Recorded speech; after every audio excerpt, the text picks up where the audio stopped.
Cette émission est conçue et réalisée par des membres de la communauté avec l'aide de Télé-Cogeco.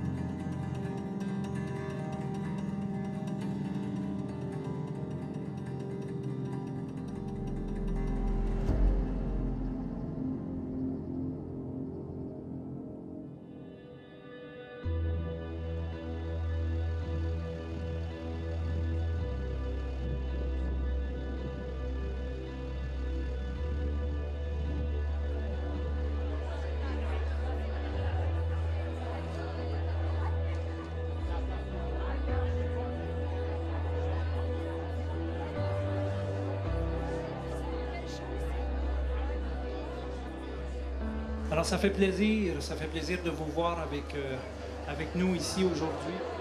5e édition déjà, un laboratoire de réflexion, Orange, vous le savez, un laboratoire où on associe, où on amalgame, oui en effet, l'art contemporain et l'agroalimentaire, la nourriture, etc. Orange est un laboratoire d'exploration, un laboratoire de recherche. On ne sait jamais exactement au début de l'événement comment vont se développer les choses. Bien sûr, on maîtrise les grandes lignes, mais l'idée donc est de créer la rencontre entre l'art contemporain et l'agroalimentaire.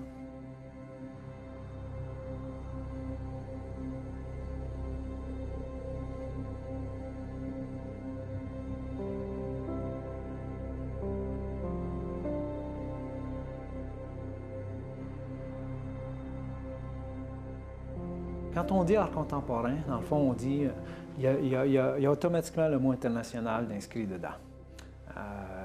Et notre travail, nous qui travaillons en dehors des grands centres, c'est de trouver la connexion avec la réalité régionale. Voilà.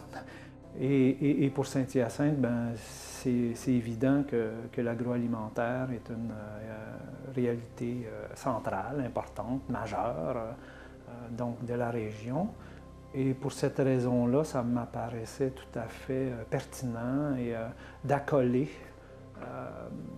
la réalité régionale, l'agroalimentaire, l'agriculture, la transformation des aliments et bien sûr toute la recherche et l'éducation très développée dans la région en lien avec l'agroalimentaire.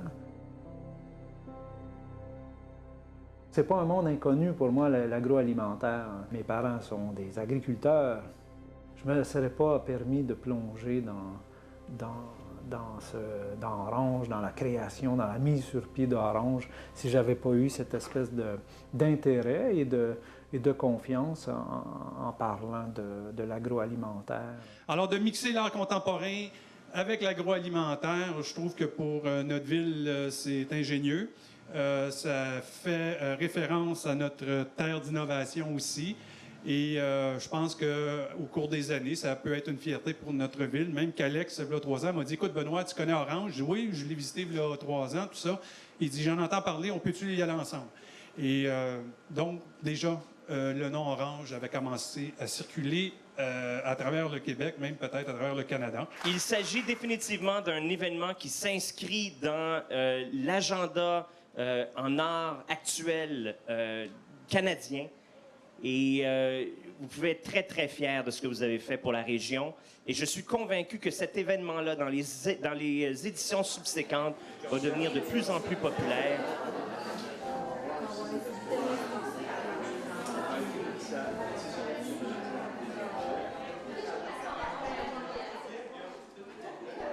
Le nom orange, on trouve ça intéressant parce que c'était à la fois une couleur et à la fois un fruit, mais c'était aussi bien sûr un aliment qui ne vient pas de la région parce qu'on ne voulait pas tomber dans le folklorique de suggérer, et c'est déjà un territoire de toute façon qui est très bien occupé, on ne voulait pas, voilà. Donc le nom orange est bon, le fait aussi que c'est le même terme, le même mot en anglais et en français, on trouvait ça intéressant.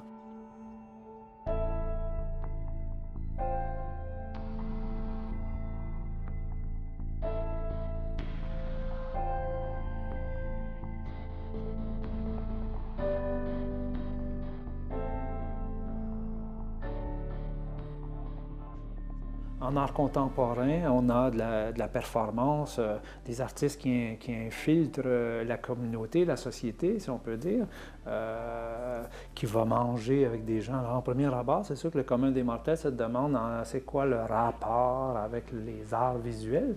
Jusqu'à un certain point, en effet, il n'y en a pas. C'est de l'art contemporain, c'est de l'art actuel. C'est là où on est rendu.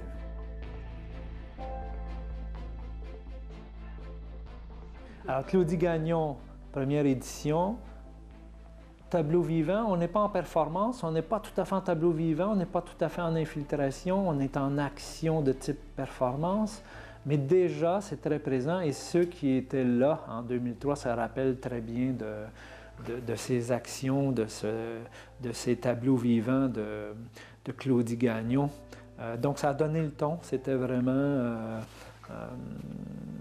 Orange, un événement art contemporain, nourriture, à quoi ça pourrait ressembler.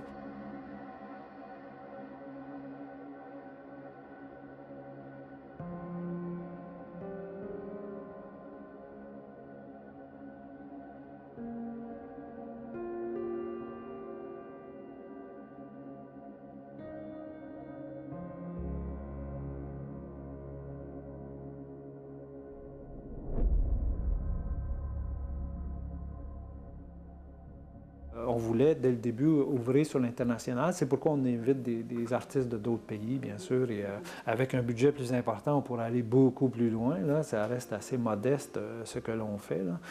Donc, les termes comme Como, c'est sûr que moi, j'ai un faible un peu pour les peuples méditerranéens ou l'Amérique latine, donc c'est sûr que ça m'a orienté en un premier temps, mais bon, Como, c'est en espagnol, hein, ça peut vouloir dire plusieurs choses. Mais dans ce cas-ci, ce qu'on souhaitait, c'était comment je mange, como.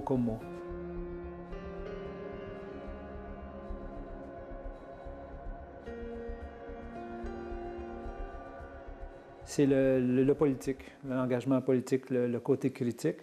Il peut être très présent et dans certains événements, il a été plus présent que d'autres. Donc, comment je mange, c'est une espèce de jugement qu'on porte. Comment je mange? Dis-moi comment tu manges, je te dirai qui tu es. C'est d'une évidence incroyable. On est ce qu'on mange. C'est fou. Et au fil des années, c'est sûr que je fais attention pour ne pas trop abuser de ce champ de connaissances que j'ai développé, mais c'est fou comment des gens ne sont pas conscients parfois de l'importance de comment je mange, comment manges-tu, qu'est-ce que tu manges. Donc, dis-moi comment tu manges, je te dirai qui tu es. Como, dimension politique et intimiste aussi, parce que je reviens à la psychologie, sociologie. Donc, c'est la société, mais c'est aussi moi comme individu. Dimension spirituelle et rituelle, tout à fait. Comment je mange.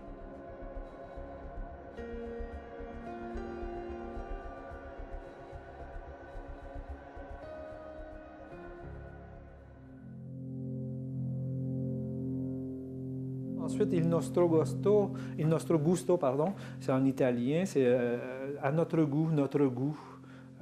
C'est à mon goût, c'est à notre goût. Alors, c'est le jeu aussi devant un tableau. Ah, j'aime ça, j'aime pas ça, c'est à mon goût, c'est pas à mon goût. Mais pourquoi cette notion de goût? Donc, le goût qui est rattaché aussi à l'appréciation esthétique. J'aime un tableau, c'est à mon goût, mais le goût...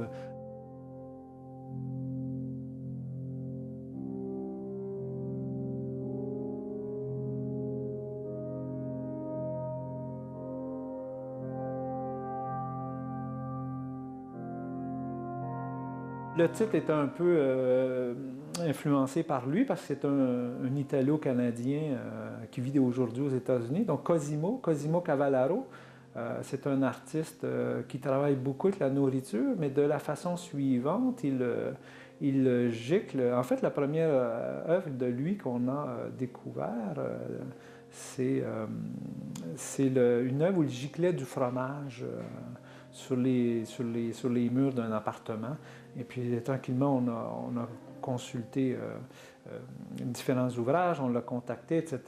Et puis, pour Saint-Hyacinthe, il a proposé de couvrir les parois d'un appartement au complet.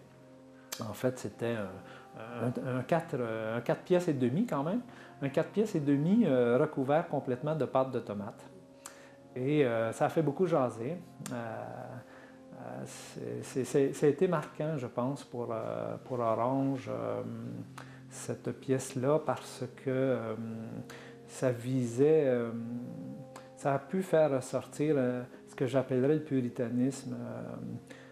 Les gens, non, je ne veux pas voir, mais je veux voir quand même. Donc les gens venaient ici, ah, c'est bien effrayant, c'est la pâte de tomate, mais où est-elle cette pâte de tomate? Je veux la voir. Donc, c'était très intéressant. Au début, les premiers jours, c'était très odorant, trop en fait, ça sentait le vinaigre. C'était presque insupportable. Et puis là, on a dû aussi trouver des manières de faire pour, pour permettre aux gens de circuler dans l'appartement, parce qu'il y avait vraiment de la pâte de tomate giclée sur le plancher, le plafond, sur les murs, etc. C'est bien documenté. C'était, je dirais, dans l'histoire dans la petite histoire, dans la courte histoire d'Orange, c'était un moment fort et ça nous a, oui, ça a tourné les projecteurs d'une certaine façon vers l'événement.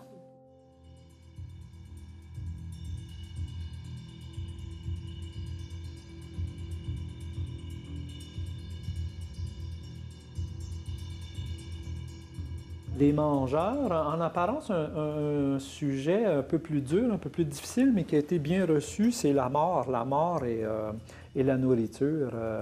Si on ne mange pas, on meurt, quand même. Hein? Et pour manger, il faut tuer.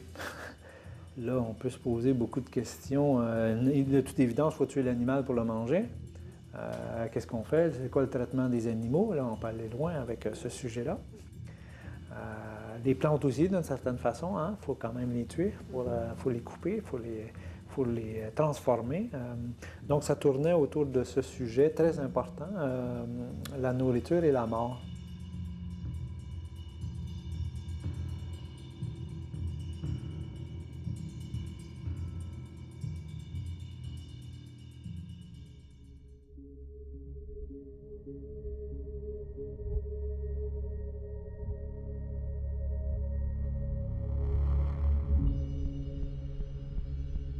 Cette année, on diffère un peu.